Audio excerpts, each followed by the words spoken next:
മൂന്നാമത്തെ ദിവസം മുതൽ ഹിറ്റാച്ചിയും ഈ മണ്ണിലൊക്കെ പൂന്താൻ തുടങ്ങി. മഴ ഒന്നിങ്ങനെ കുറയാൻ വേണ്ടി തുടങ്ങി എങ്കിലും ഹിറ്റാച്ചി മണ്ണിൽ താഴുകയാണ്. അപ്പോൾ ഇനി പിന്നെ വേണ്ടത് വലിയ ഈ ട്രെയിലർ പോലത്തെ വാഹനമാണ് വേണ്ടതെന്ന് പറഞ്ഞു. അത് എവിടെയൊക്കെ കിട്ടും എന്ന് നോക്കി നിലമ്പൂരും എടവണ്ണിയും മഞ്ചേരിയൊക്കെയുള്ള കോൺട്രാക്ടർമാരെ വിളിച്ച് അത്തരം വാഹനങ്ങളൊക്കെ ഏർപ്പാട് ചെയ്തു. അത് നമ്മളെ മനോജ് പറയട്ട CI അത് കൂടുതലായിട്ടത് ഫോക്കസ് ചെയ്ത് ആ കാര്യങ്ങളൊക്കെ പറഞ്ഞ് ഞാൻ വിളിക്കേണ്ട കാര്യത്തിന് ഞാൻ വിളിച്ച് ആ വാഹനങ്ങൾ അതൊക്കെ മറ്റ് ലോറികളിൽ കൊണ്ടുവരണം.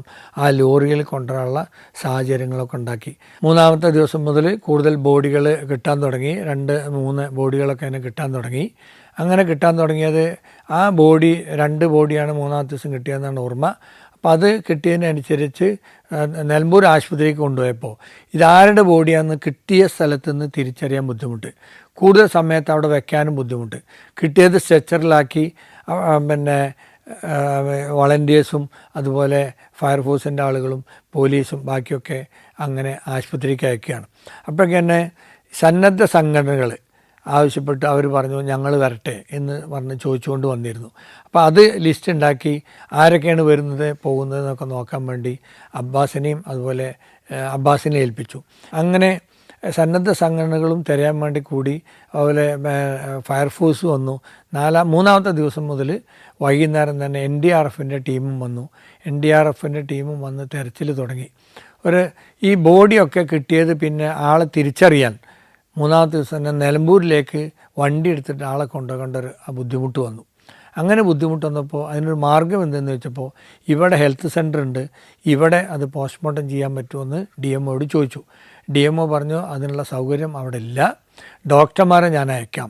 അപ്പോൾ ഹെൽത്ത് സെൻ്ററിൽ അതിനുള്ള സൗകര്യമില്ല. സൗകര്യം ഉണ്ടാക്കണമെങ്കിൽ തന്നെ അതിൻ്റെ ടേബിൾ വേണം, വെള്ളം പോകാനുള്ള സൗകര്യം, വെള്ളം ഒലിച്ചിറങ്ങി അത് പിന്നെ ഓവർഫ്ലോ ഇല്ലാതിരിക്കാനുള്ള ടാങ്കും ബാക്കിയൊക്കെ വേണം. അവസാനം സ്റ്റേഷനിലെ റൈറ്റർ മുജീബ് പറഞ്ഞു ഞാനൊന്ന് അന്വേഷിക്കട്ടെ എന്ന് പറഞ്ഞു. പിന്നീട് അയാൾ വന്നിട്ട് മൂന്നാമത്തെ ദിവസം വൈകിട്ട് പറഞ്ഞു അവിടെ ഒരു പള്ളി കമ്മിറ്റിക്കാർ അനുവദിച്ചിട്ടുണ്ട്, വെള്ളിയാഴ്ച 3 മണിക്കൂർ പള്ളി തന്നാൽ മതി, ബാക്കിയുള്ള ദിവസങ്ങളിൽ ഇവിടെ ആ പള്ളിയിൽ വെച്ചിട്ട് പള്ളിയിൽ അംഗശുദ്ധി വരുത്തുന്ന ഹൗള് ആ സ്ഥലത്ത് ഇത് പോസ്റ്റ്മോർട്ടം ചെയ്തോട്ടെ, എന്ത് സൗകര്യം വേണ്ടെന്ന് അവർ ചെയ്തു കൊടുക്കാമെന്ന് പറഞ്ഞു. അങ്ങനെ അവിടെ വെച്ചിട്ട് ആ പോസ്റ്റ്മോർട്ടം ചെയ്യാനുള്ള സൗകര്യം കിട്ടി. അതുകൊണ്ട് ഈ ബോഡികളൊന്നും നിലമ്പൂർ പോവുകയോ പിന്നീട് ആളുകളെ നമ്മൾ വണ്ടിയിൽ അവിടെ കൊണ്ടുപോയി തിരിച്ചറിയൊന്നും ചെയ്യേണ്ടി വന്നില്ല. ആദ്യം കൊണ്ടുപോയ 3-4 ബോഡികൾ അവിടുന്ന് പോസ്റ്റ്മോർട്ടം നടത്തി ബന്ധുക്കൾക്ക് അത് വിട്ടുകൊടുത്ത് മതാചാരപ്രകാരം മറവ് ചെയ്യുന്നതിന്. ബാക്കിയുള്ളതൊക്കെ അവിടെയുള്ള പള്ളിയിലാണ് അത് വന്നത്. പള്ളിയിൽ ഒരു ആ രീതിയിൽ നമ്മൾ ഒരു സെർച്ചിങ് അതുപോലെ ഈ പിന്നെ ആളുകളെ കണ്ടെത്താനുള്ള മാർഗ്ഗങ്ങളും ബാക്കിയൊക്കെ ആയിട്ട് മുമ്പോട്ട് പോയി. ആളുകൾ കിളച്ചിട്ടും ബാക്കിയൊക്കെ ആയിട്ട് ഒരു 500ഓളം ആളുകൾ ഓരോ ദിവസവും വരികയും പോവുകയും ചെയ്യുകയാണ്. സന്നദ്ധ സംഘടനകളുടെ പ്രവർത്തനങ്ങൾ അതൊരു വലിയ ഒരു സഹായകരമായി എന്നുള്ളതാണ് അന്നത്തെ എൻ്റെ പ്രത്യേക അനുഭവം. ഒരു 10 ദിവസമായപ്പോൾ ഒരു 23 പേരുടെ ബോഡി ഏതാണ്ട് കിട്ടിയിട്ടുണ്ടായിരുന്നു. പിന്നെ തിരഞ്ഞിട്ട് കിട്ടുന്നില്ല. 1 റൗണ്ട് കഴിഞ്ഞു, 2 റൗണ്ടും കഴിഞ്ഞു. അപ്പോൾ കലക്ടർ ജാഫർ മാലിക് സാർ ചോദിച്ചു എന്താ പിന്നെ ചെയ്യുക, നമുക്ക് നിർത്തണോ? ഞാൻ പറഞ്ഞു നിർത്തുകയൊക്കെ ചെയ്യാം, പക്ഷേ ഒരു മിലിറ്ററി ഉദ്യോഗസ്ഥൻ അതിനകത്തുണ്ടായിരുന്നു. അയാളുടെ കുട്ടിയുടെ ബർത്ത്ഡേ മറ്റോ ആഘോഷിക്കാനോ ലീവിലൊക്കെ വന്നതാണ്. ആ ബർത്ത്ഡേ ആഘോഷിക്കാൻ അയാളുടെ കൂട്ടുകാരും അവിടെ വന്നിട്ടുണ്ടെന്ന് പറഞ്ഞു. ഈ ഏരിയ എന്ന് പറയുന്നത് 18-19 SC ST വിഭാഗത്തിൽപ്പെട്ട കുടുംബം താമസിക്കുന്ന വീടുകളാണ്. അപ്പോൾ അത്രയും ആളുകൾ ഉള്ളതുകൊണ്ട് കൂടുതൽ ആളുകൾ ഒന്നും കൂടെ നമുക്ക് സെർച്ചിങ് നടത്തണം എന്ന് ഞാൻ പറഞ്ഞു. അങ്ങനെ 13-ാം ദിവസമാണ് 10 ദിവസമായപ്പോഴാണ് കളക്ടർ ചോദിച്ചത്. നമ്മളത് വീണ്ടും കണ്ടിന്യൂ ചെയ്തു. 13-ാമത്തെ ദിവസം ഭാഗ്യവശാൽ ഈ മിലിറ്ററിക്കാരൻ്റെ വീട് നിന്ന സ്ഥലം 3-ാമത്തെ തവണ വീണ്ടും ഒന്നുകൂടെ താഴ്ചയിൽ പരിശോധിച്ചപ്പോൾ അവരെ ബോഡിയും കൂടെ ഉണ്ടായിരുന്ന ആൾക്കാരുടെ ബോഡിയൊക്കെ കിട്ടി. അങ്ങനെ ആകെ 39 പേരുടെ ബോഡി കിട്ടി. 13-ാമത്തെ ദിവസം കിട്ടിയതിന് ശേഷം പിന്നെയും 2 ദിവസം നമ്മൾ 3-ാമത്തെ റൗണ്ടും ഈ 1 കിലോമീറ്റർ സർക്കംഫറൻസിലുള്ള ചുറ്റളവിലുള്ള ഭൂമി കംപ്ലീറ്റ് ഉഴുത് മറിച്ച് പരിശോധന നടത്തി. മറ്റാരും അതിനകത്ത് ഇല്ല എന്നൊരു ധാരണയിൽ നമ്മളെത്തി. 15-ാമത്തെ ദിവസം അവിടെയുള്ള ഈ മറ്റ് പൊതുപ്രവർത്തകർ, അതുപോലെ വളണ്ടിയേഴ്സായി വന്ന ആളുകൾ, അവരുമായിട്ടൊക്കെ ഡിസ്കസ് ചെയ്തിട്ട് ഇനി ചെയ്തിട്ട് കാര്യമുണ്ടെന്ന് തോന്നുന്നില്ല എന്നൊരു വിലയിരുത്തലിൽ നമ്മളത് അവസാനിപ്പിക്കുക ചെയ്തത്. 60 പേരാണ് കാണാൻ ഉണ്ടായിരുന്നില്ല എന്ന് 3-ാമത്തെ ദിവസം വരെ നമ്മൾ വെരിഫൈ ചെയ്തപ്പോൾ നമുക്ക് കണ്ടെത്തിയിരുന്നത്. ആ കണ്ടെത്തിയിരുന്ന കൂട്ടത്തിൽ 4-ാമത്തെ ദിവസം ഒരാൾ നമ്മളോട് പറഞ്ഞു, സർ അവിടെ ഇന്ന ആൾ വീട്ടിലെത്തി, അവിടെ ബന്ധു വീട്ടിലുണ്ട് അത്രേ. ആരാ ഉള്ളത്? ഇന്ന ആളാണ്. ശരി എന്ന് പറഞ്ഞാൽ ഞാൻ പോലീസുകാരനെ അയച്ചു. അവിടെ വെരിഫൈ ചെയ്തപ്പോൾ ഇയാൾ എവിടെയായിരുന്നു എന്ന് ചോദിച്ചു. അയാൾ പറഞ്ഞു, ഞാൻ എടക്കര പോയതായിരുന്നു. എടക്കര പോയി അവിടെ ബിവറേജിൽ നിന്ന് ഒരു പെഗടിച്ച് അവിടെ ഇരിക്കുന്ന സമയത്താണ് ഇവിടെ ഉരുൾപൊട്ടി എന്ന് പറഞ്ഞത്. പിന്നെ ഇങ്ങോട്ട് വണ്ടിയൊന്നുമില്ല എന്ന് പറഞ്ഞു. അപ്പോൾ ഞാൻ അവിടെ പീഡിയക്കൊലയായി കിടന്നു. 2 ദിവസമായിട്ട് എനിക്ക് അങ്ങോട്ടും ഇങ്ങോട്ടും പോകാൻ പറ്റിയില്ല. അതുകൊണ്ട് ഞാൻ ഇവിടെ വന്നിട്ടുണ്ടാവുന്ന ധാരണയിൽ വീട്ടുകാർ പറഞ്ഞതാണ്.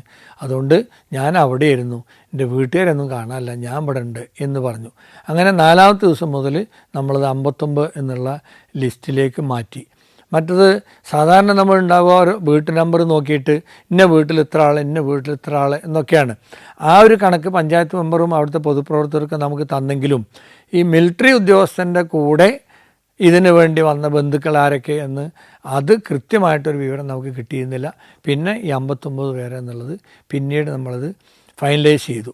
കിട്ടിയ 39 പേരുടെ ആദ്യം കിട്ടിയ 4-5 പേരുടെ മൃതദേഹങ്ങൾ നിലമ്പൂർ താലൂക്ക് ആശുപത്രിയിൽ വെച്ചും ബാക്കിയൊക്കെ ഈ പോത്തുകല്ലിൽ അവിടെ ഒരു പള്ളിയിൽ വെച്ച താൽക്കാലിക പോസ്റ്റ്മോർട്ടം ടേബിളും വെച്ചിട്ട് പോസ്റ്റ്മോർട്ടം നടത്തുകയും അത് ബന്ധുക്കൾക്ക് വിട്ടുകൊടുക്കുകയും ചെയ്തു. ബാക്കിയുള്ള കാണാനില്ലാത്ത 20 പേര് അവരൊക്കെ ഇനി കണ്ടെത്താൻ സാധ്യതയില്ല എന്ന് പറഞ്ഞ് ഈ 59 പേർക്കും 39 മരിച്ചവർക്കും 20 കാണാനില്ലാതായ ആളുകൾക്കും സർക്കാരിൽ നിന്നുള്ള മറ്റ് ആനുകൂല്യങ്ങൾ കിട്ടാൻ ഉതകുന്ന രീതിയിലുള്ള കാര്യങ്ങളാണ് റവന്യൂ വകുപ്പും പോലീസുമൊക്കെ മുന്നോട്ട് കൊണ്ടുപോയത്. ഇതിന് സെർച്ചിന് നേതൃത്വം കൊടുത്തത് പോലീസ് മാത്രമല്ല, ഈ വളണ്ടിയേഴ്സിൻ്റെ കാര്യം ഞാൻ പറഞ്ഞു. അതുപോലെ അന്ന് ആ ദിവസം മുതൽ തന്നെ ഫയർഫോഴ്സ് ഉണ്ട്. ഇത്തരം കാര്യങ്ങൾ കൂടുതൽ എക്യുപ്മെൻറ്റ്സ്, ആൾബലം അവിടെ കുറവാണെങ്കിലും ആൾബലം പോലീസിനാണുള്ളത്, പക്ഷേ എക്യുപ്മെൻറ്റ്സ് ഉള്ളത് ഫയർഫോഴ്സാണ്. ഫയർഫോഴ്സിൻ്റെ സേവനം നമുക്ക് എടുത്തു പറയാവുന്നതാണ്. അതോടൊപ്പം തന്നെ 2-ാമത്തെ ദിവസം രാത്രി മുതൽ NDRF വന്നു. NDRF ആണ് അവിടെയുള്ള 2-3 സ്ഥലങ്ങളിൽ ഒറ്റപ്പെട്ട ST കുടുംബങ്ങൾ താമസിക്കുന്ന സ്ഥലത്തേക്ക്, അവിടെ പുഴയൊക്കെ മുറിച്ച് കടന്ന് പോകണമായിരുന്നു. അവർ റോപ്പൊക്കെ കെട്ടി അതിലൂടെ തൂങ്ങി അവിടെയുള്ള ആളുകൾക്ക് ഭക്ഷണം കൊണ്ടു കൊടുക്കുകയൊക്കെ ചെയ്തത് NDRF ആണ്. ഇത് സെർച്ചിങ്ങിന് വേണ്ടിയിട്ട് അപ്പോൾ ഒരു 6-7 ദിവസമായപ്പോൾ ആളുകൾ ഇങ്ങനെ പറഞ്ഞു, നമുക്ക് പോലീസ് ഡോഗിനെ കൊണ്ടൊന്ന് മണപ്പിച്ചാലോ. സത്യത്തിൽ പോലീസ് ഡോഗുകൾക്ക് ട്രെയിനിങ് എന്ന് പറയുന്നത് ബോംബ് ഡിറ്റക്റ്റ് ചെയ്യുന്നത് പ്രത്യേകം, കളവ് കേസിലെ മനുഷ്യൻ്റെ ആ രീതിയിലുള്ളത് വേറെ, ആ രീതിയിലുള്ള പ്രത്യേകം ബോംബ് ഡിറ്റക്റ്റ് ചെയ്യുന്നത് വേറെ, അങ്ങനെ ട്രെയിനിങ് കൊടുക്കുകയാണ്. എങ്കിലും നമ്മുടെ മനുഷ്യൻ്റെ ശരീരങ്ങൾ ഡിറ്റക്റ്റ് ചെയ്യുന്ന രീതിയിലുള്ള ഡോഗിനെയൊക്കെ കൊണ്ടുവന്ന് നമ്മളവിടെ പരിശോധിച്ചു. അതുകൂടാതെ NDRFൻ്റെ ടീമും അവിടെ കൊണ്ടുവന്ന് പരിശോധിച്ചു. എങ്കിലും നമുക്ക് നായകൾ മണം പിടിച്ചിട്ട് ഒരു ഡെഡ് ബോഡിയും നമുക്ക് കണ്ടെത്താൻ കഴിഞ്ഞില്ല. ഒരു 10 ദിവസം കൊണ്ട് അല്ലെങ്കിൽ 15 ദിവസം കൊണ്ടൊക്കെ അവിടെ ആകെ ഈ അതായത് മരങ്ങളൊക്കെ, ഇലകളും മരങ്ങളും പിന്നെ വീടുകളും അവശിഷ്ടങ്ങളും ഒക്കെ കൂടെ അങ്ങോട്ട് ചീഞ്ഞളിഞ്ഞ ഒരു ജാതി മണമായിരുന്നു. എന്തോ മഹാഭാഗ്യം കൊണ്ട് അതിൻ്റെ തുടർച്ച എന്നുള്ള നിലക്ക് 10-15 ദിവസം അവിടെ തെരച്ചിൽ നടത്തിയിട്ടും പോലീസുകാർക്കോ ഫയർഫോഴ്സിൻ്റെ ഉദ്യോഗസ്ഥർക്കോ മറ്റേതെങ്കിലും പഞ്ചായത്തിലെയോ റവന്യൂവിലെയോ ഉദ്യോഗസ്ഥർക്കോ അല്ലെങ്കിൽ വളണ്ടിയേഴ്സിനൊന്നും മറ്റ് പകർച്ചവ്യാധി പോലത്തെ അസുഖങ്ങളൊന്നും വന്നില്ല എന്നുള്ളത് ഒരു മഹാഭാഗ്യമായിട്ട് കരുതുകയാണ്. വലിയ പെരുന്നാൾ അവിടെയാണ് വന്നത്. അവിടെയുള്ള ഒരു പള്ളിയിലാണ് ഞങ്ങളൊക്കെ യൂണിഫോമിൽ അവിടെ നിന്ന് നിസ്കരിച്ചത്. പെരുന്നാളൊക്കെ കഴിഞ്ഞ് 3 ദിവസം കഴിഞ്ഞിട്ടാണ് വീട്ടിൽ നിന്ന് പോയി മുഖം കാണിച്ച് വൈകുന്നേരം തന്നെ തിരിച്ചു പോരാൻ പറ്റിയത്. അത് എൻ്റെ ജീവിതത്തിലെ ആദ്യത്തെ അത്തരത്തിലുള്ള പെരുന്നാളാണ്. പെരുന്നാളിന് കുടുംബത്തോടൊപ്പം ഇല്ലാത്ത ആദ്യത്തെ പെരുന്നാളാണ്. അവിടെ ആകെ നമുക്ക് അന്ന് ഒരു 39 ബോഡിയാണ് കിട്ടിയത്. പക്ഷേ ചില ആളുകളുടെയൊക്കെ അവയവങ്ങൾ മാത്രം നമുക്ക് കിട്ടിയിട്ടുണ്ടായിരുന്നു. അങ്ങനെ നമ്മളാകെ 48 ബോഡി കിട്ടിയതായിട്ടാണ് കണക്കുള്ളത്. 59 പേരാണ് മിസ്സിങ്. 59 പേരായിരുന്നു ആകെ. അതിൽ 11 പേര് വീണ്ടും മിസ്സിങ് ആയിരുന്നു എന്നാണ് കണക്ക്. അതാണ് എൻ്റെ ഓർമ്മ. അതുപോലെ എനിക്ക് ഓർമ്മ വരുന്നത് നമ്മുടെ ഞാൻ അന്നത്തെ ദിവസം ഓഗസ്റ്റ് 7 രാത്രി നിലമ്പൂർ പോലീസ് സ്റ്റേഷനിൽ ചെല്ലുമ്പോൾ ഒരു വനിതാ പോലീസ് കരയുന്നുണ്ടായിരുന്നു എന്ന് പറഞ്ഞു. ആ വനിതാ പോലീസിനെയും കൂട്ടിയിട്ടാണ് പിറ്റേ ദിവസം രാവിലെ 6 മണിക്ക് ഞാൻ എടക്കര വഴി പോത്തുകല്ലിൽ പോയത്, കരുളായി എടക്കര വഴി. അങ്ങനെ പോയി അവിടെ എത്തുന്നത് വരെ ഈ വനിതാ പോലീസ് എൻ്റെ വണ്ടിയിലുണ്ടായിരുന്നു. ആ കുട്ടി എല്ലാവരും ഇങ്ങനെ തിരഞ്ഞു നോക്കുകയായിരുന്നു, എൻ്റെ അച്ഛൻ കൂട്ടത്തിലുണ്ടോ, കുടുംബത്തിന് എന്ത് പറ്റിയെന്നൊക്കെ. പോത്തുകല്ലിൽ എത്താറായപ്പോൾ ഒരാളൊരു സൈക്കിൾ തള്ളി വരുന്നുണ്ട്. ദൂരെ നിന്ന് കണ്ട് വണ്ടി നിർത്തുമെന്ന് പറഞ്ഞാൽ അവൾ ചാടി ഇറങ്ങി അച്ഛനെ പോയി കെട്ടിപ്പിടിക്കുകയാണ്. ജോലി കിട്ടി 2 കൊല്ലം കഴിഞ്ഞിട്ടേ ഉണ്ടായിരുന്നുള്ളൂ. അപ്പോൾ അതിനു മുമ്പേ ഇങ്ങനെ അച്ഛന് വല്ലതും പറ്റിയോ എന്നുള്ള വലിയ സങ്കടമായിരുന്നു അവൾക്കുണ്ടായിരുന്നത്. അച്ഛനെ കണ്ടപ്പോൾ വലിയ സമാധാനമായി. അച്ഛനും അതെ, ഈ വനിതാ പോലീസിനും അതെ. വലിയ ഒരു പൊതുജനങ്ങളുടെ സഹകരണത്തോടു കൂടി ചെയ്ത വലിയ പ്രവൃത്തിയാണ്, കൂട്ടായ പ്രവൃത്തിയായിട്ട് ഞാൻ എന്നെ വിലയിരുത്തുന്നുണ്ട്. അതുകൊണ്ട് എൻ്റെ ഔദ്യോഗിക ജീവിതത്തിൽ, എൻ്റെ വ്യക്തി ജീവിതത്തിൽ വലിയ പ്രവർത്തനമായി ഞാനത് സ്വയം വിലയിരുത്തുകയാണ്. Djibouti, Fiji, Lebanon, Ethiopia, Armenia. സഞ്ചാരം വോളിയം നമ്പർ 17. ഫുൾ HD-യിലുള്ള ഈ അപൂർവ ദൃശ്യയാത്രാ വിവരണ ശേഖരം സ്വന്തമാക്കാൻ സഞ്ചാരം എന്ന് SMS ചെയ്യൂ. ഫോൺ 9995 444 222. ഞാൻ നിലമ്പൂർ പോലീസ് സ്റ്റേഷനിൽ ചാർജ് എടുത്ത ദിവസം, അതൊരു 1996 ജൂലൈ മാസത്തിലാണ്, ഒരു തിങ്കളാഴ്ചയാണ്. ഉച്ചയ്ക്ക് ഊണ് കഴിക്കാനായിട്ട് തൊട്ടടുത്ത റെസ്റ്റ് ഹൗസിൽ പോയി ഞാൻ ഭക്ഷണം കഴിച്ചുകൊണ്ടിരിക്കുകയാണ്. ആ സമയത്താണ് പോലീസ് സ്റ്റേഷനിലെ റൈറ്റർ റഷീദ് വന്നിട്ട് പറഞ്ഞു, അടുത്ത് ചാലിയാർ പഞ്ചായത്തിൽ അകമ്പാടം, അതിനടുത്ത് പണപ്പൊയിൽ എന്നുള്ള സ്ഥലത്ത് ഒരു സ്ത്രീക്ക് വെടിയേറ്റിട്ടുണ്ട്, ആശുപത്രിക്ക് കൊണ്ടുവരുന്നുണ്ട് പറഞ്ഞു. അത് ജൂലൈയിൽ നല്ല മഴയുള്ള ദിവസമാണ്. ശരിയെന്ന് പറഞ്ഞു. ഭക്ഷണം കഴിക്കാൻ ഇരുന്നിട്ടേ ഞാൻ ഉണ്ടായിരുന്നുള്ളൂ. പക്ഷേ എന്നോട് പറഞ്ഞു ഭക്ഷണം കഴിച്ചിട്ട് സാർ അങ്ങോട്ട് വന്നാൽ മതി എന്ന് പറഞ്ഞു. പക്ഷേ എനിക്കത് ഭക്ഷണം കഴിക്കാൻ തോന്നിയില്ല. അപ്പോൾ ഞാൻ നേരെ ഡ്രസ്സൊക്കെ ഇട്ട് നേരെ നടക്കേണ്ട ദൂരെയുള്ള പോലീസ് സ്റ്റേഷനിലേക്ക് നേരെ നടന്ന് പോലീസ് സ്റ്റേഷനിൽ ചെന്നു. അവിടുന്ന് ഡ്രൈവറെയും ഈ റൈറ്ററെയും അതുപോലെ പോലീസ് ഉദ്യോഗസ്ഥരൊക്കെ ചേർത്ത് നേരെ ഈ സ്ഥലത്തേക്ക് പോവുകയാണ്. അപ്പോൾ അവിടെ പോകുന്ന സമയത്ത് അതൊരു സുമാർ 8 കിലോമീറ്റർ ദൂരമുണ്ട്. അവിടെ പോകുന്ന സമയത്ത് ചാലിയാർ പുഴയുടെ മുകളിലുള്ള പാലത്തിൻ്റെ മുകളിൽ അടുത്തുനിന്ന് ലൈറ്റിട്ടൊരു ജീപ്പ് വരുന്നുണ്ട്. ഞങ്ങൾ ജീപ്പ് സൈഡാക്കി കൈ കാണിച്ച് നിർത്തിയപ്പോൾ പറഞ്ഞു, ഇതാണ് വെടിയേറ്റ സ്ത്രീ. അപ്പോൾ രക്തത്തിൽ കുളിച്ച് കിടക്കുന്നുണ്ട്, ചെസ്റ്റിൻ്റെ ഭാഗത്താണ് വെടി കൊണ്ടിട്ടുള്ളത്. അപ്പോൾ നേരെ ആശുപത്രിയിൽ കൊണ്ടുപോകാൻ വേണ്ടി പറഞ്ഞു. ആശുപത്രിയിൽ ഞങ്ങൾ ആദ്യം തന്നെ വയർലെസ്സിൽ വിളിച്ച് പറഞ്ഞ് പോലീസ് സ്റ്റേഷനിലേക്ക് ഇന്ന് ആശുപത്രിയിൽ വിളിച്ച് പറഞ്ഞ് ഇങ്ങനെ രോഗിയും കൊണ്ട് വരുന്നുണ്ട് എന്ന് വിവരം പറഞ്ഞു. നേരെ ആ സ്ഥലത്തേക്ക് പോയ സമയത്ത് അത് ടാർ ചെയ്യാത്ത റോഡുകളുള്ള സ്ഥലമാണ്. ആ റോഡിൻ്റെ മുകൾ ഭാഗത്ത് കുറച്ച് വീടുകളുണ്ട്, താഴ്ഭാഗത്തും കുറച്ച് വീട്, ഒരു ലൈനിൽ വീട്, അത് കഴിഞ്ഞാൽ പിന്നെ വയലാണ്. അപ്പോൾ ആ ഒരു വീട്ടിൽ ആൾക്കാർ പറഞ്ഞു, സാർ ഇവിടെ ഉണ്ട് അച്ചുവേട്ടൻ എന്ന് പറഞ്ഞു. ഈ അച്ചുവേട്ടൻ എന്നുള്ള ആളാണ്. അയാൾ ഈ ഒച്ച കേട്ട് വന്ന് നോക്കുന്ന സമയത്ത് ആ ഒരു കുളത്തിൻ്റെ ഭാഗത്ത് അലക്കിക്കൊണ്ടിരിക്കുന്ന സ്ത്രീക്കാണ് വെടിയേറ്റത്. ആ സ്ത്രീയെ അവിടുന്ന് അച്ചുവേട്ടൻ ഈ തോക്കും പിടിച്ചിട്ട് അയാൾ വീട്ടിലേക്ക് നടന്നു വരുന്നത് കണ്ടവരുണ്ട്. അപ്പോൾ അങ്ങനെ വീട്ടിൽ വേറെ മറ്റാരുമില്ല, വാതിൽ അടച്ച് കിടക്കുകയാണ്. അടച്ച് കിടക്കുമ്പോൾ ഞങ്ങൾ ഫ്രണ്ടിലും ബാക്കിലൊക്കെ പോലീസിനെ നിർത്തി വാതിൽ മുട്ടി. അപ്പോൾ വാതിൽ ഫ്രണ്ടിൽ നിന്ന് തുറക്കുന്നില്ല. പുറകിലുള്ള പോലീസ് ഉദ്യോഗസ്ഥരോട് ഞാൻ പറഞ്ഞു അത് തുറന്നു നോക്കാമെന്ന് പറഞ്ഞാൽ ഞാനും കൂടെ പുറകിൽ പോയി. മുമ്പിൽ ഒരാളെ നിർത്തിയിട്ടുണ്ടായിരുന്നു. എന്നിട്ട് പുറകിൽ അപ്പോൾ വാതിൽ ചാരിയിട്ടേ ഉള്ളൂ. ഞങ്ങൾ തുറന്നു നോക്കുന്ന സമയത്ത് അവിടെ ആരുമില്ല, ആ വീടിനകത്ത് ആരുമില്ല. അപ്പോൾ അവിടുന്ന് രക്ഷപ്പെട്ടു എന്നുള്ള വിവരം മനസ്സിലായതുകൊണ്ട് പിന്നെ ഞങ്ങൾ നേരെ കുളത്തിൻ്റെ അടുത്തേക്ക് പോവുകയാണ്. കുളത്തിൻ്റെ അടുത്ത് പോകുമ്പോൾ ആകെ രക്തം കട്ട പിടിച്ച് ആകെ രക്തം കലങ്ങി കിടക്കുന്നുണ്ട്. അതുപോലെ അതിൻ്റെ അടുത്ത് ഫുർഡാൻ പോലത്തെ വയലറ്റ് നിറത്തിലുള്ള സാധനങ്ങൾ കിടക്കുന്നുണ്ട്. അത് വിവരമൊക്കെ ഞാൻ മേലുദ്യോഗസ്ഥരെയൊക്കെ അറിയിച്ച് പിന്നെ ഈ പ്രതിക്ക് വേണ്ടിയുള്ള തെരച്ചിലാണ്. അപ്പോൾ ആശുപത്രിയിൽ കൊണ്ടുപോയ ആൾ അവിടുന്ന് മരണപ്പെട്ടു എന്നുള്ള വിവരം, ആ സ്ത്രീ മരണപ്പെട്ടു എന്ന് വിവരം കിട്ടി. അതൊരു 45 വയസ്സുള്ള ഒരു സ്ത്രീയാണ്. അത് മരണപ്പെട്ടു എന്നുള്ള വിവരം കിട്ടി. വിവരം മേലുദ്യോഗസ്ഥരൊക്കെ അറിയിച്ചു. അപ്പോഴേക്ക് CI സ്ഥലത്തെത്തി. എന്ന് കരുണാകരൻ എന്നുള്ള CI ആണ് പേരുള്ള CI. അദ്ദേഹം സ്ഥലത്ത് വന്നു. ഞങ്ങൾ പിന്നെ ഈ പ്രതിക്ക് വേണ്ടി തെരച്ചിൽ നടത്തുകയാണ്. പിന്നെ DYSPയും CIയും SPയും ഒക്കെ കൂടെ വന്നു. അന്ന് നമ്മളെ സ്പെഷ്യൽ പ്രൊട്ടക്ഷൻ ഗ്രൂപ്പിൻ്റെ അരുൺകുമാർ സിൻഹ അദ്ദേഹമായിരുന്നു. അദ്ദേഹം ഇപ്പോൾ ജീവിച്ചിരിപ്പില്ല. അദ്ദേഹമായിരുന്നു അന്ന് SP. അദ്ദേഹം ഒക്കെ കൂടെ വന്നു. പിന്നെ കൂടുതൽ പോലീസ് പാർട്ടിയൊക്കെ തന്നു. അപ്പോൾ അദ്ദേഹം ഞങ്ങൾ തെരച്ചിൽ നടത്തിയില്ല. അവിടെ ധാരാളം റബ്ബർ പുരകളുള്ള, റബ്ബർ തോട്ടങ്ങളുള്ള സ്ഥലമാണ്. റാട്ടപ്പുരകളുണ്ട് റബ്ബർ ഉണക്കാനുള്ള. ആ സ്ഥലങ്ങളിലും ബാക്കി കംപ്ലീറ്റ് ഞങ്ങൾ തിരഞ്ഞു. അപ്പോൾ പുഴയാണെങ്കിൽ ചാലിയാർ പുഴ നന്നായി ഒഴുകുന്ന സമയമാണ്. മഴവെള്ളം നന്നായി ഉണ്ട്, നല്ല മഴയാണ്. SP വന്നിട്ട് ഒരു 4 മണിയായപ്പോഴാണ് SP വന്നത്. അപ്പോൾ വന്നിട്ട് പറഞ്ഞു, രാത്രിയാവുന്നതിന് മുമ്പ് ആളെ കിട്ടണം, അല്ലെങ്കിൽ നമ്മൾ ഈ ബുദ്ധിമുട്ടാവും നമുക്കെന്ന് പറഞ്ഞു. ഞങ്ങൾ പല സ്ഥലത്തും 2-3 ടീമിനെ മറ്റുള്ള പരിസരത്തുള്ള SIമാരെയും CIമാരെയൊക്കെ എനിക്ക് സഹായത്തിന് വേണ്ടി തന്നു. ഞങ്ങൾ ടീമുകളായിട്ട് തിരയാണ്. ആളുടെ ഫോട്ടോ വെച്ച് അവിടെയുള്ള ആളുകളെയും കൂട്ടിയിട്ടാണ് തിരയുന്നത്. ഈ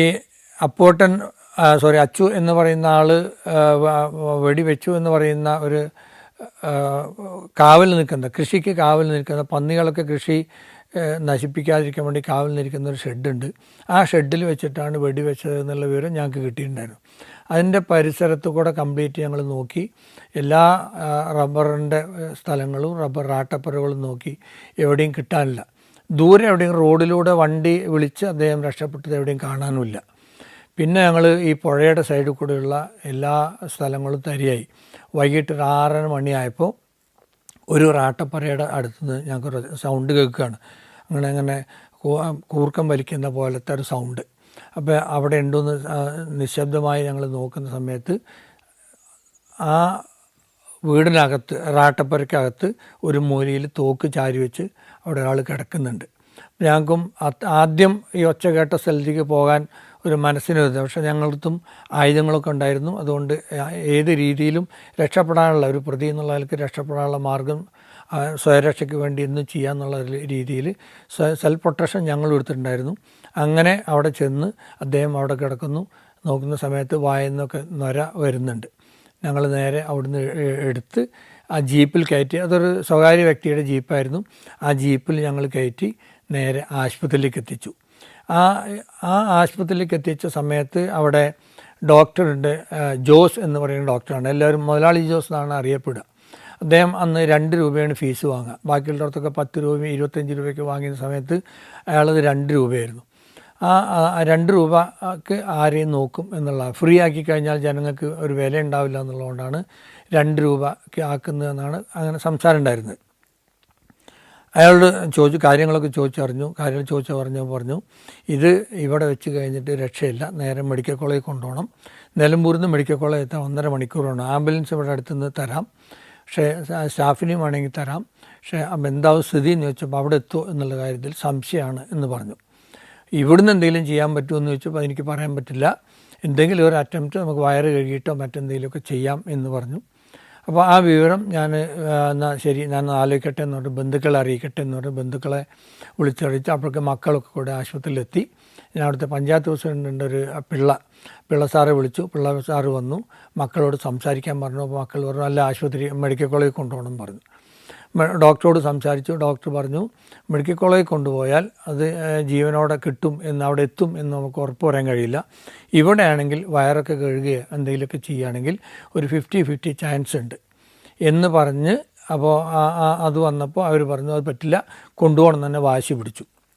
അപ്പോൾ ഡോക്ടർ വീണ്ടും എന്നെയും പിള്ളസാരെയും കൂടെ വിളിച്ചിട്ട് പറഞ്ഞു, മക്കളോടൊന്ന് പറഞ്ഞ് മനസ്സിലാക്കി, ആശുപത്രി മെഡിക്കൽ കോളേജിൽ കൊണ്ടുപോകണം 100% അവിടെ അത് മരിക്കും എന്നുള്ള കാര്യത്തിൽ യാതൊരു സംശയമില്ല. ഇവിടെ ആകുമ്പോൾ ചെറിയൊരു ചാൻസ് ഉണ്ട്, ഇയാൾ അത്യാവശ്യം കൃഷിക്കാരനാണ്, ആരോഗ്യമുള്ള ആളാണ്, മറ്റ് അസുഖങ്ങളൊന്നുമില്ല, അതുകൊണ്ട് ചിലപ്പോൾ രക്ഷപ്പെടാൻ സാധ്യതയുണ്ട്, ഒരു 75% രക്ഷപ്പെടാൻ സാധ്യതയുണ്ട്, മക്കളോട് പറയാമെന്ന് പറഞ്ഞു. അപ്പോൾ രണ്ടാമത് പിള്ള സാർ ഒന്നും കൂടെ പറഞ്ഞു. അപ്പോൾ ആദ്യം അവർ ധരിച്ചത് ഞാനും ഡോക്ടറും ഒക്കെ കൂടെ പിള്ളസാരും ഒക്കെ കൂടെ അവരെ പറ്റിക്കാൻ വേണ്ടി അച്ഛനെ കൊല്ലാൻ വേണ്ടി നിൽക്കുകയാണെന്നാണ്. രണ്ടാമത് വീണ്ടും ഡോക്ടർ നല്ല രീതിയിൽ പറഞ്ഞപ്പോൾ അവർ സമ്മതിച്ചു. അങ്ങനെ അതിലുള്ള ചികിത്സ അവിടെ തുടങ്ങി. 24 മണിക്കൂർ കഴിഞ്ഞപ്പോൾ അയാൾ റിക്കവറിയായി. 3 ദിവസം ആശുപത്രി കടന്നു. അയാൾ ഡിസ്ചാർജായി. അവസാനം അയാളുടെ പേരിൽ ഈ കൊലക്കേസ് മാത്രമല്ല, അതിനുശേഷം അയാൾ ആത്മഹത്യാ ശ്രമം നടത്തി എന്നുള്ളതിന് മറ്റൊരു കേസും ഞാൻ രജിസ്റ്റർ ചെയ്തു. അങ്ങനെ ഈ 2 കേസിലും അയാളെ അറസ്റ്റ് ചെയ്ത് കോടതി മുമ്പ് ഹാജരാക്കുകയാണ്. കൊലക്കേസിൽ അന്നത്തെ CA കരുണാകരൻ എന്നുള്ള ആളായിരുന്നു. അദ്ദേഹത്തെ അറസ്റ്റ് ചെയ്തു. അങ്ങനെ കോടതിയിൽ ഹാജരാക്കി. എൻ്റെ കേസിലേക്ക് ഞാനും ഹാജരാക്കുകയാണ്, ആത്മഹത്യാ ശ്രമത്തിന്. അത് പിന്നീട് കേസ് വിചാരണ വന്ന സമയത്ത് ഇത് ചെയ്യാനുള്ളൊരു കാരണം എന്ന് പറയുന്നത്, ഇയാളുടെ ഭാര്യയ്ക്ക് ക്യാൻസറൊക്കെ പിടിപെട്ട് കാണാൻ കുറച്ച് മോശമായിരുന്നു. ആ രീതിയിൽ വന്ന ഈ സ്ത്രീയാണെങ്കിൽ അത്യാവശ്യം വെളുത്ത് തടിച്ച, കല്യാണം കഴിച്ച് ഒരു കുട്ടിയുണ്ട്, ഒരു പെൺകുട്ടി. ആ പെൺകുട്ടിക്ക് 10-18 വയസ്സായി. ഈ സ്ത്രീക്ക് 45 വയസ്സ്. അപ്പോൾ പെൺകുട്ടിയുടെ കല്യാണം നിശ്ചയിച്ചു. ആ കല്യാണം നിശ്ചയിച്ച സമയത്ത് ഇപ്പോൾ ഇവർ തമ്മിൽ കണ്ടിട്ടെങ്കിലും, അതായത് ഈ പിന്നെ കാവൽപ്പുരയിൽ നിന്ന്, പന്നികൾക്കുള്ള കാവൽപ്പുരയിൽ നിന്ന് നേരെ നോക്കിയാൽ ഈ സ്ത്രീകൾ കുളിക്കുന്നത് അലക്കുന്നതൊക്കെ കാണാം. ആ തരത്തിലുള്ള ഒരു മാനസിക സുഖം അയാൾക്ക് കിട്ടിയിരുന്നു തോന്നുന്നു. അതുകൊണ്ടാണ് തോന്നുന്നുണ്ട് ഇനി നമ്മൾ തമ്മിൽ ഇനി അപ്പോട്ടാ ഞാൻ കുളിക്കുമ്പോൾ അച്ചുവേട്ടാ ഞാൻ കുളിക്കുമ്പോൾ ഇങ്ങനെയൊന്നും ഇരിക്കരുത് എന്നൊക്കെ ആ സ്ത്രീ പറഞ്ഞിട്ടുണ്ടത്രേ. ആ രീതിയിലുള്ള ഒരു വിഷമം കൊണ്ട് അയാൾ ചെയ്തതാണോ എന്നൊരു സംശയം ഉണ്ടായിരുന്നു. അങ്ങനെ എന്തായാലും അയാളെ കേസിൽ എൻ്റെ കേസിൽ ഈ ആത്മഹത്യാ ശ്രമത്തിന് ഞാനൊരു കേസെടുത്തതിന് ഞാൻ കുറ്റപത്രം കൊടുത്തു. അതോടൊപ്പം തന്നെ കൊലപാതക കേസിലും അയാളെ കുറ്റപത്രം കൊടുത്തു. അങ്ങനെ കുറ്റപത്രം കൊടുത്തപ്പോൾ ആത്മഹത്യാ ശ്രമ കേസിന് 6 മാസം അയാളെ ശിക്ഷിച്ചു. മറ്റേ കേസിന് അയാൾക്ക് ലൈഫും കിട്ടി. ജീവപര്യന്ത ശിക്ഷ കഴിഞ്ഞ് പിന്നീട് അയാൾ വീണ്ടും പുറത്തിറങ്ങി സുഖമായിട്ട് ജീവിക്കുകയും പിന്നീട് മരണപ്പെട്ടു എന്നുമാണ് അറിയാൻ കഴിഞ്ഞത്. ഇത് എൻ്റെ സർവീസിൽ, ഞാൻ 87 സർവീസിൽ കയറിയ ഒരാളാണ്. 96 എന്ന് പറയുമ്പോൾ 9 കൊല്ലം കൊണ്ട് എൻ്റെ സർവീസിലുണ്ടായ 2ാമത്തെ വെടിവെപ്പ് കേസാണ്. ആ വെടിവെപ്പ് കേസിൽ ഏതൊക്കെ രീതിയിലുള്ള ഫോർമാലിറ്റീസാണ് ചെയ്യേണ്ടതെന്നും ഏതൊക്കെ രീതിയിലാണ് അതിൻ്റെ ഭവിഷ്യത്തുകൾ വരിക എന്നൊക്കെ ആ കേസ് അന്വേഷണത്തിൽ എനിക്ക് മനസ്സിലാക്കാൻ കഴിഞ്ഞു. 96 എന്ന് പറയുന്ന കാലഘട്ടം 92 അയോധ്യ സംഭവത്തിന് ശേഷം 96 ആ സമയത്തുണ്ടായ ഒരു ആ കേസായതുകൊണ്ട് ഒരു സ്ത്രീ മറ്റൊരു സമുദായത്തിൽപ്പെട്ടതും ഈ സ്ത്രീ പുരുഷൻ പ്രതി എന്ന് പറയുന്നത് അച്ചുവേട്ടൻ എന്ന് പറയുന്ന ആളുമായതുകൊണ്ട് ആ രീതിയിലൊക്കെ അത് വ്യാഖ്യാനിക്കപ്പെടുമോ എന്ന് പോലും സംശയിച്ചിരുന്ന ഒരു കാലഘട്ടമായിരുന്നു. ഒന്നുമില്ലാതെ അത്തരത്തിൽ ഒരു കേസ് ഉണ്ടായി എന്നുള്ളതാണ് എനിക്ക് പറയാനുള്ള ഒരു സംഭവം. അവിടെ ഒരു ജീപ്പ് വന്ന് നിൽക്കുകയും അവിടെ പോലീസ് സ്റ്റേഷൻ്റെ ഗേറ്റ് കഴിഞ്ഞ ഉടനെ നിർത്തുന്നത് ഞാൻ കാണുന്നുണ്ട്. ആൾ കയറാനോ ഇറങ്ങാനോ ആണ് സാധാരണ അങ്ങനെ നിർത്തുക. പോലീസ് സ്റ്റേഷൻ്റെ മുമ്പിൽ കൂടെയാണ് അരീക്കോട് ഭാഗത്തേക്ക് ജീപ്പുകൾ ആളെ വിളിച്ച് പോവുക. കുറച്ച് കഴിഞ്ഞപ്പോൾ ഒരാൾ പെട്ടെന്ന് എൻ്റെ റൂമിലെ ഹാഫ് ഡോർ തുറന്നിട്ട് കയറി വരികയാണ്. നേരെ സർ ഞാൻ അവനെ കുത്തി എന്നും പറഞ്ഞിട്ട് ഒരു ചോര പുരണ്ട കത്തി എൻ്റെ മേശപ്പുറത്ത് വെക്കുകയാണ്.